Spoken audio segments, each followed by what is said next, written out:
that's the only receipt I think that is outstanding. That's actually incorrect. Sergeant Turner's testimony was that a hotel was provided and that a cell phone was purchased, that it was a flip minute phone. It was inexpensive and he was unable to locate a receipt for that phone. He was able to locate the receipt for the hotel, which is what he brought, which is what was provided. Okay. I apologize. A lot happened Tuesday. Well, sure. All right, so now, we reconvened today because I believe that there were some outstanding issues as it relates to the Ferguson motion. And I believe that the defense wanted to put on proof as it relates to the Ferguson motion, right? That's correct. Okay. Go ahead. Lieutenant James Williams. Lieutenant Williams.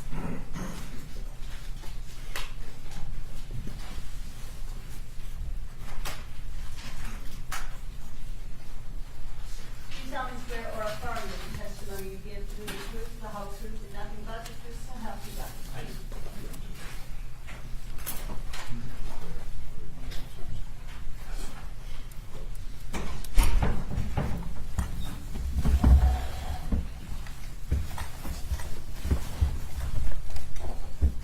Good morning, Lieutenant Williams. Good morning. Thank you for being here on short notice. Can you please introduce yourself and generally describe how you're employed? I'm Lieutenant James Williams. I am currently the commander over the Traffic Division's investigation section for the Metro National Police Department. How long have you served as the commander? I've been the lieutenant over this section for a little over a year. Okay. Prior to that, were you working within the Traffic Division? Yes. Prior to that, I was a sergeant within the Traffic Division. I oversaw the crash investigation unit, the hit and run unit, the driving under the influence unit, as well as the aggressive driving unit during that time. Prior to being the sergeant in the traffic unit, were you actively working as a member of the Traffic Division? Yes. I began in the Traffic Division as an officer in 2013. At the end of 2014, beginning of 2015, I was promoted to sergeant and left traffic for a short time, went back to patrol, but then came back to traffic in 2017 as a sergeant. So you've got several years of experience both working as an active investigator and as a supervisor, is that correct? That's correct. Can you briefly describe what kind of investigations the Traffic Division engages in? So generally our crash investigation unit investigates all fatal crashes within Davidson County, as well as crashes where the injuries are deemed to be life-threatening and could potentially be fatal. We also investigate police officer-involved crashes and any other crash that might be necessary for our expertise to come into play. Understood. As part of that investigation process, have you had any training on the EDR or CDR systems? Yes. So I've had training, probably more than 400 hours of training in crash reconstruction. And then subsequent to that, I've been trained as a technician on the Bosch crash data retrieval system, as well as an analyst. And I've had approximately 80 hours of analyst training for that system. And just so that the record is clear, we use the acronym, and I'm sure I know what it means. Use the acronyms EDR and CDR.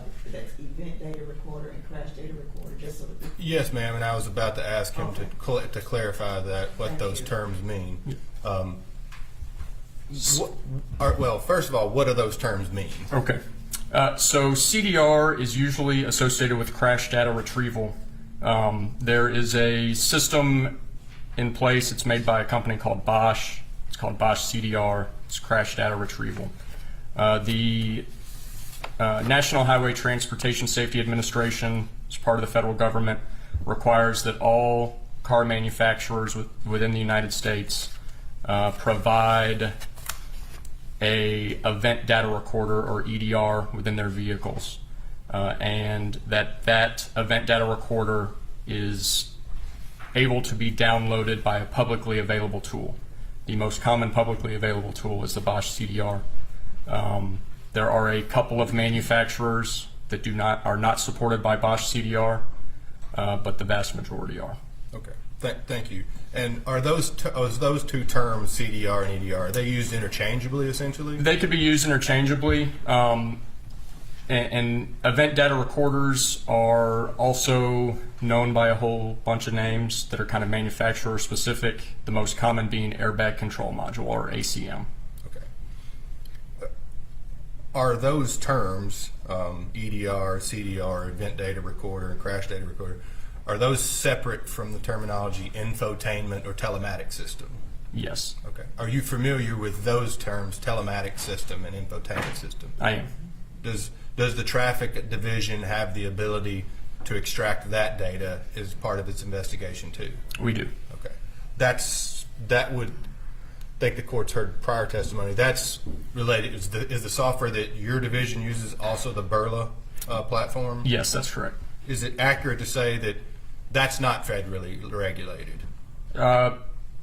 Yes, that's accurate. And those, whether you're going to obtain data from the telematic or infotainment system is a lot more questionable. Yes.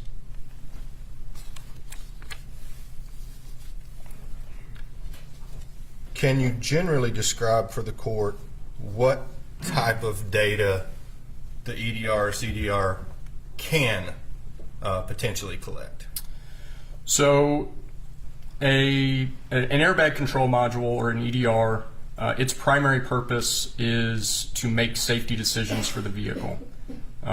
So its primary purpose simply is to activate safety equipment such as seatbelts, seatbelt pretensioners, and airbag deployments. A secondary function of that, as part of the federal requirements on manufacturers, is that they record certain data elements and pre-crash data before an event. Some of the data that is federally regulated includes longitudinal delta V, or longitudinal change in velocity, for certain time periods prior to a crash and then during the crash pulse. Other data that is required is ignition cycle at the time of the event, ignition cycle at the time of download. If there are any airbag warning lights, seatbelt status, whether it's buckled or unbuckled, and those are the main federally regulated ones. There's other data that could be available depending on the manufacturer. And we spoke yesterday specifically about a 2020 Mazda CX-5. Yes. Were you able to pull some specific information from whatever database that you have to look into what that particular vehicle could have collected? Yes. So the Bosch crash data retrieval software maintains a help file that has all of the vehicles that are supported by the system. In that help file, there are links to potential data. In this specific case, I looked up the 2020 Mazda CX-5 and saw that it was supported. On the data link, it provided me with a list of Mazda-specific data. It's not specific to that model or that vehicle, but to Mazda and that model year in general. And can you give a summary of the types of data that particular, that Mazda manufactured vehicles could potentially collect? Yes. So they will provide the part number for the actual module itself. They will provide a system status at event. System status at event is data points that are federally regulated. So the safety belt status of the driver and the right front passenger, the seat track position, the frontal airbag suppression switch, which is that for older model cars where you maybe had to turn a key on the passenger side to turn the passenger side airbag on or off.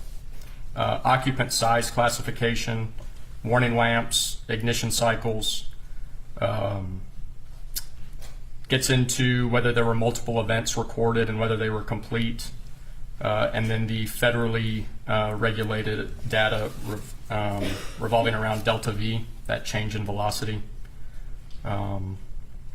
Mazda also puts on their system status at event the lifetime operating timer at the event.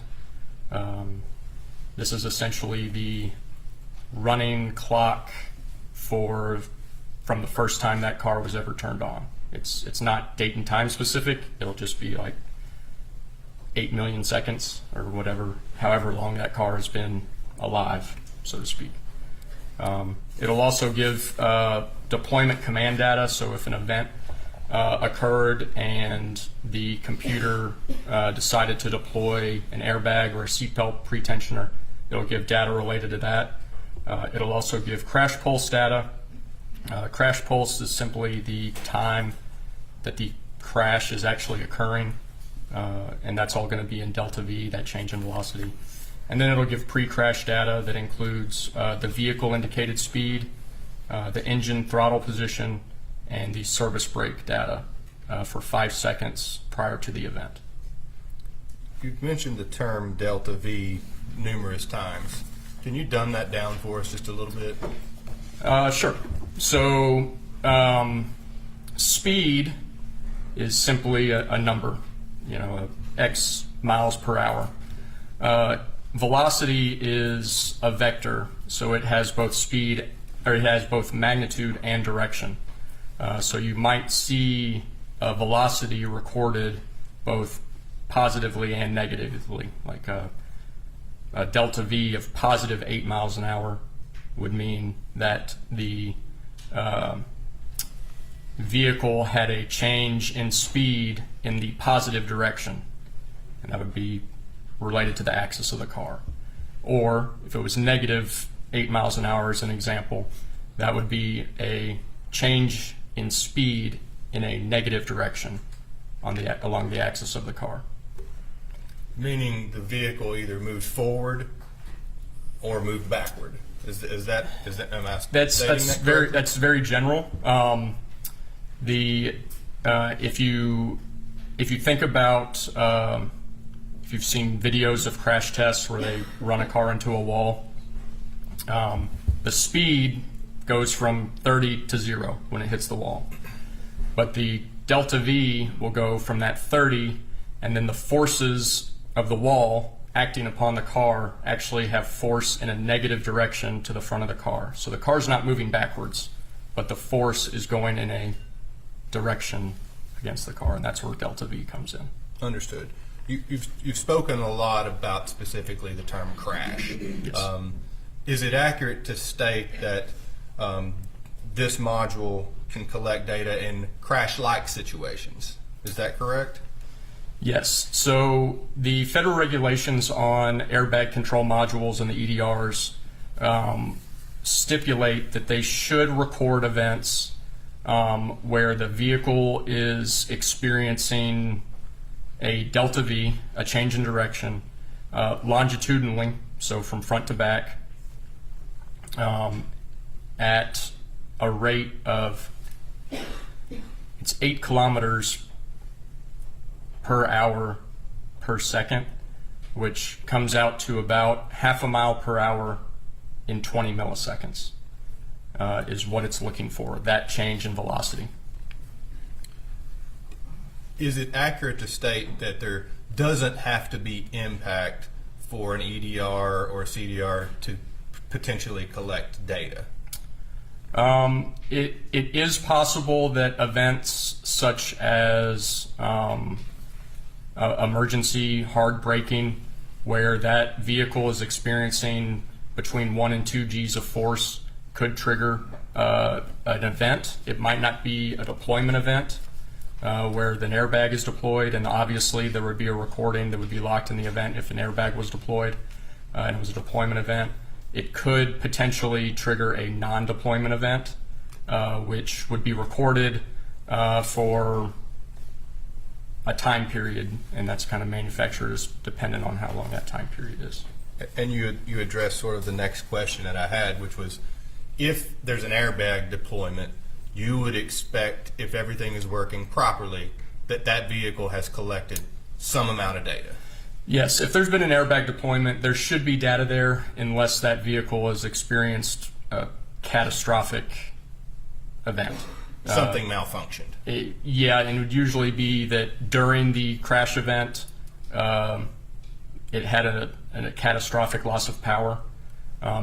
Most newer models now have backup power for the airbag control module itself, so they shouldn't experience that catastrophic loss of power. But even if there was a loss of power during an event that kept the recorder from recording, in theory, we should be able to extract the data up until the power loss.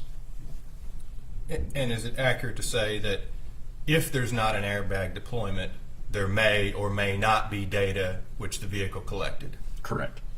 Is it also fair to say that unless you attempt to make the extraction, you're not going to know? Correct.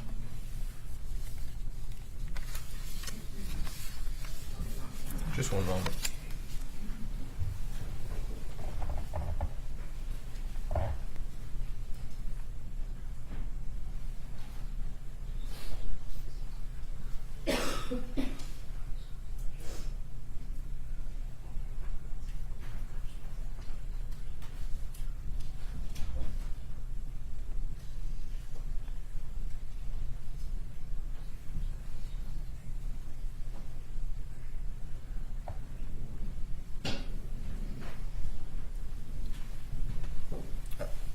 I think this was made clear on Tuesday with Detective Dickerson's testimony. Nobody asked you to review, to do an extraction for the EDR, CDR in this particular case related to the 2020 Mazda that we spoke about. No, sir. I didn't ask that the court qualify him as an expert. I don't know if the state's going to object to that, but I would like to tender him as an expert in this particular area. Gentlemen? Okay, all right, thank you. All right. Those are my questions, Okay. Lieutenant. Thank you. Cross-examination. Very briefly.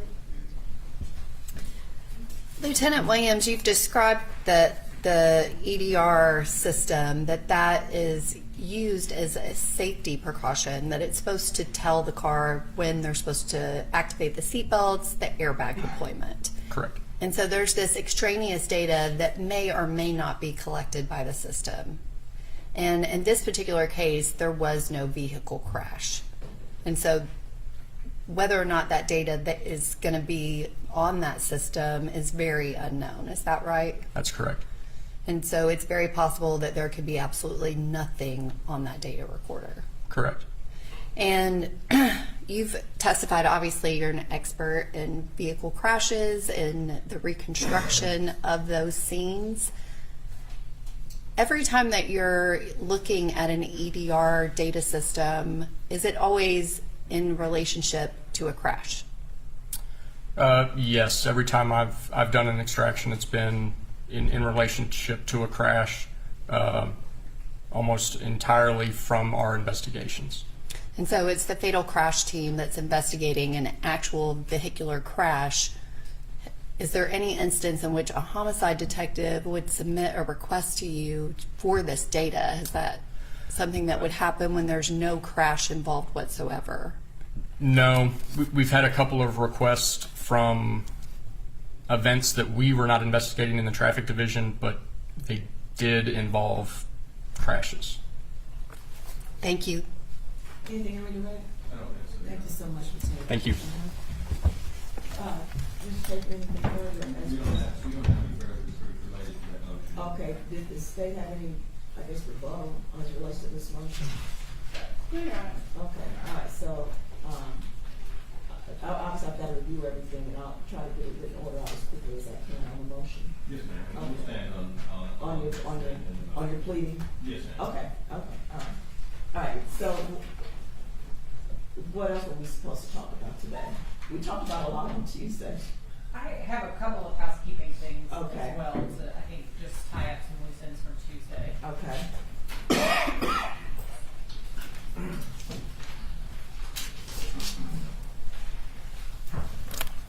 So the first is, Your Honor, our motion to compel discovery, our second motion to compel discovery, as we indicated on Tuesday, now that we have received the items we discussed, we can strike that motion. Okay, so the defense is striking the second motion to compel discovery. Yes, ma'am. Okay. We had it during our Well, when hearing. I say the defense, for Mr. Hill is striking, I need to Correct. usually clarify that. Okay. Thank you. Uh-huh. For Mr. Hill's motion for permission to introduce 608 material regarding Mr. Jacquez Merrill Odom, the court had asked that we file just a supplemental filing with the, I think it's 16 charges I read out on Tuesday. I have that Okay, file. that'll be filed under civil, I believe that it involved the witness's juvenile record. It did. Okay, so that'll be filed under civil, and I'll review that in relation to the 608 motion. And, let's see. I believe that Mr. Cowan had joined in on that motion, correct, Mr. Montalvo? Yes, Your Honor. Okay. And the final filing I have, Your Honor, we discussed on Tuesday as well the need to issue a 17D subpoena to Crime Stoppers.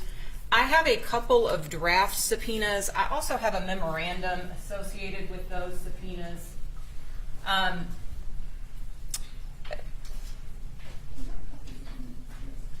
They're being file stamped right now.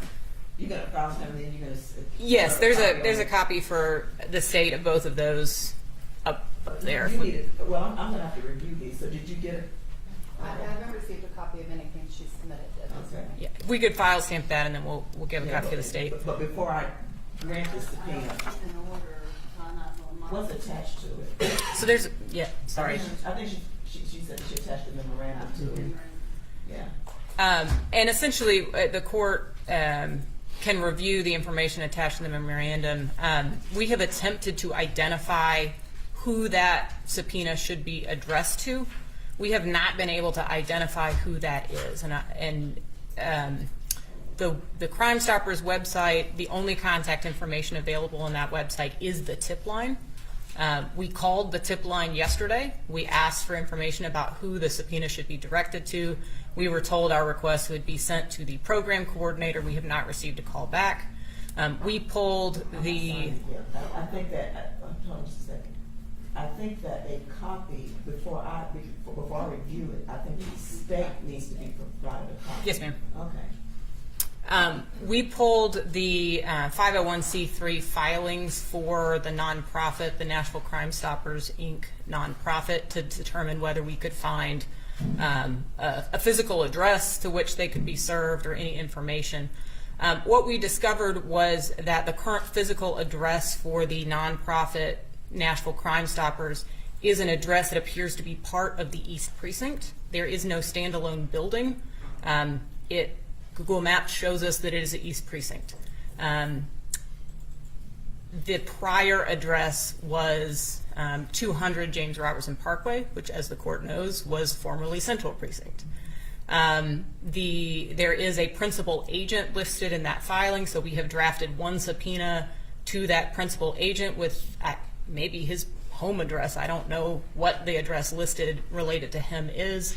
We have another copy that is drafted to that 940 East Trinity Lane address. I mean, I guess what I'm asking for the court is, for efficiency purposes, if the state has information about the way we can properly serve Crime Stoppers, we would appreciate it so that we could make this as efficient as possible.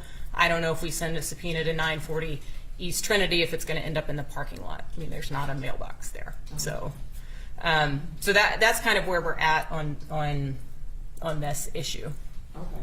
I mean, I'll have to review that with the state, we'll probably want to review it as well. Yes, ma'am. Okay, all right. Did you have anything in response to any of her housekeeping matters that you just addressed? I know that, If we could just get a copy of whatever is submitted. okay. All right, we'll make sure that copies are provided for the state. Mr. Montalvo? No, Your Honor. Okay, right now, I have a lot of motions that we addressed on Tuesday and today. I've got a lot of motions. And I promise you that I will work feverishly to get the written orders out as quickly as possible. I do have another murder trial set in a couple of weeks that I'm trying to get prepared for, so I will get these out as quickly as possible, because I know that the court's rulings is going to dictate the direction that you all take in your trial preparation. Yes, ma'am, Ms. Cap. And Your Honor, they're also, regarding the motion to redact all jail calls, the state did. I forgot about The state did provide recordings of the 4 calls that they are intending to introduce. I have done an initial review of those calls. Our IT people are working on making them a little bit easier to hear, and the state and I discussed that we would get together and discuss redactions and then come back to the court if there are any that we do not agree on. Okay. All right. All right. Go ahead. We're making copies of all of the court stuff.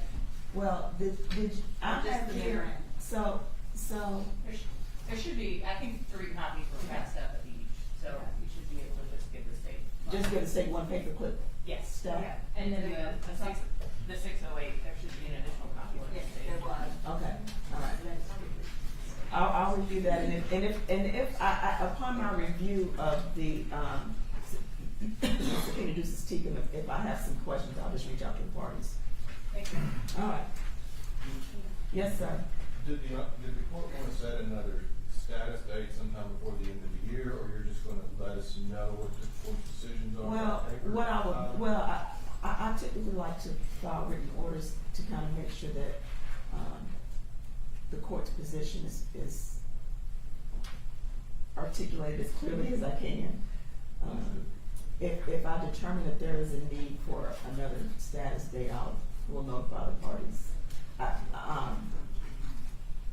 I'll be honest with you, Mr. Chapin, I really don't know that we'll have a status. My goal is to try to get, as I draft the orders, I will file them rather than, waiting to file, all at the same time.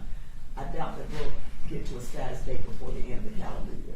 That's okay. It may be the first of the, We already have one set January 6th. okay, it may be that we do it. Okay, all right, thank y'all.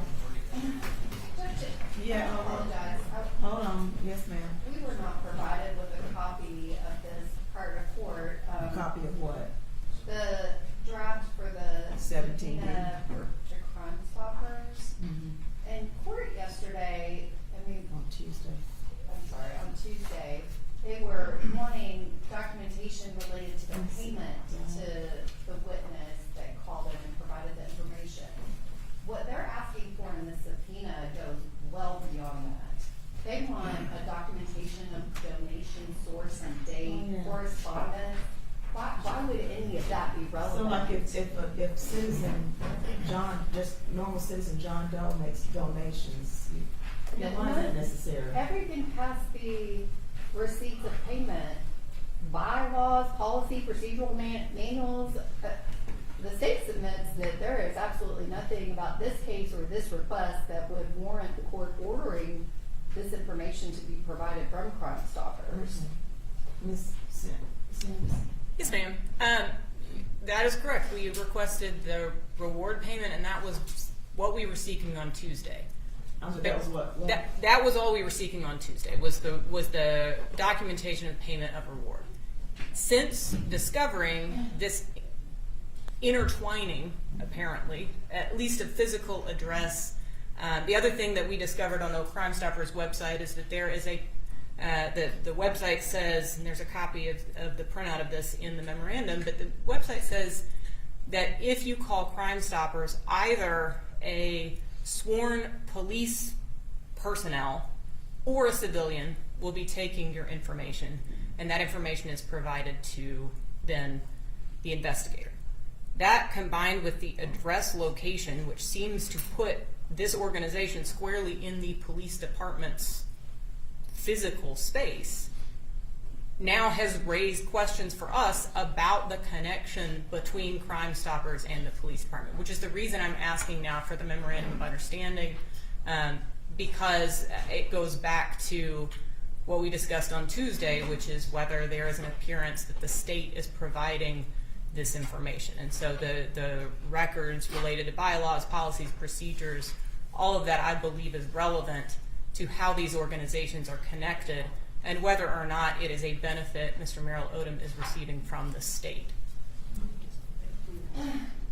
Okay. Yes, we've had lengthy testimony that there's absolutely nothing about the Crime Stoppers reward money that is being provided from the state. If you Google it, you can read newspaper articles that are public information that explained that these were private persons that put up this money. It is not the police department. Okay, I'm going to review the subpoena and Thank you. determine what, if anything, is necessary.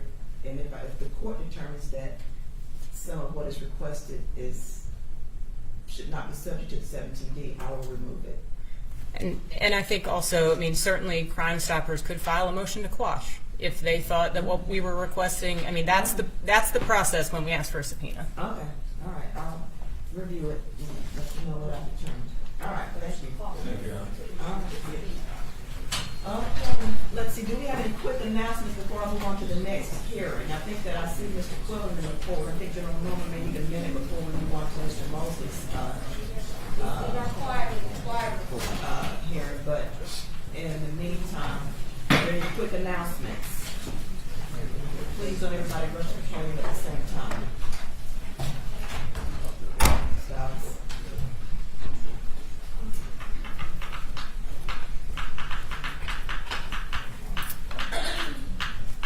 Well, General, are you ready on Mosley? I was trying to give you a break, but I would appreciate a short break. okay, that's fine. That'll give the cameraman time to, you can.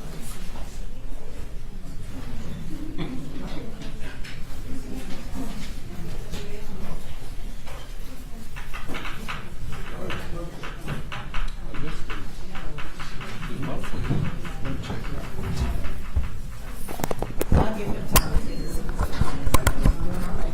Yes, sir, Your Honor. Your evening.